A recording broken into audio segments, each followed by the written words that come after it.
Good morning. আমি doctor Dipankar সরকার, nephrologist, Kothari medical centre.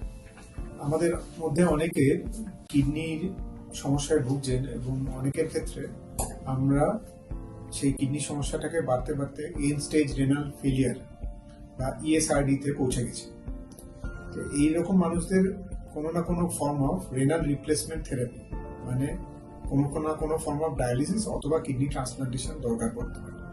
এখন আমরা খুব কমনলি হেমোডায়ালিসিস করি, রক্তের ডায়ালিসিসটা করি।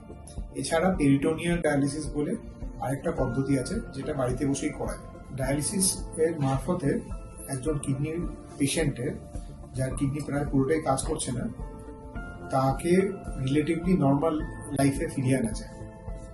আগে আমাদের নর্মাল ডায়ালিসিস যেটা আমরা লো ফ্লাক্স ডায়ালাইজার দিয়ে করি, সেটা থেকে নর্মাল কিডনি ফাংশনের অ্যাপ্রক্সিমেটলি 15%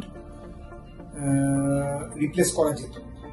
এই মুহূর্তে হাই ফ্লাক্স ডায়ালাইজার, যেটা আমরা কোঠারিতে ইউজ করি, সেটার দ্বারা কিডনির প্রায় 60% অবধি ফাংশন রিপ্লেস করা যায়। সুতরাং এখন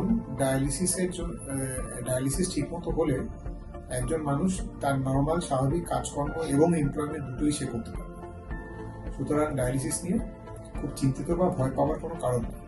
আরেকটা জিনিস মনে রাখতে হবে, ডায়ালিসিসের সবচেয়ে ইম্পর্টেন্ট যেটা জিনিস, সেটা হচ্ছে খাওয়া দাওয়াটা ঠিক মতো করা। আপনাকে সল্ট আর জল খুব কম খেতে হবে, কিন্তু প্রোটিনের মাত্রা অনেকটা বাড়াতে হবে, কারণ ডায়ালিসিসে বেশ কিছুটা প্রোটিন লস হয়।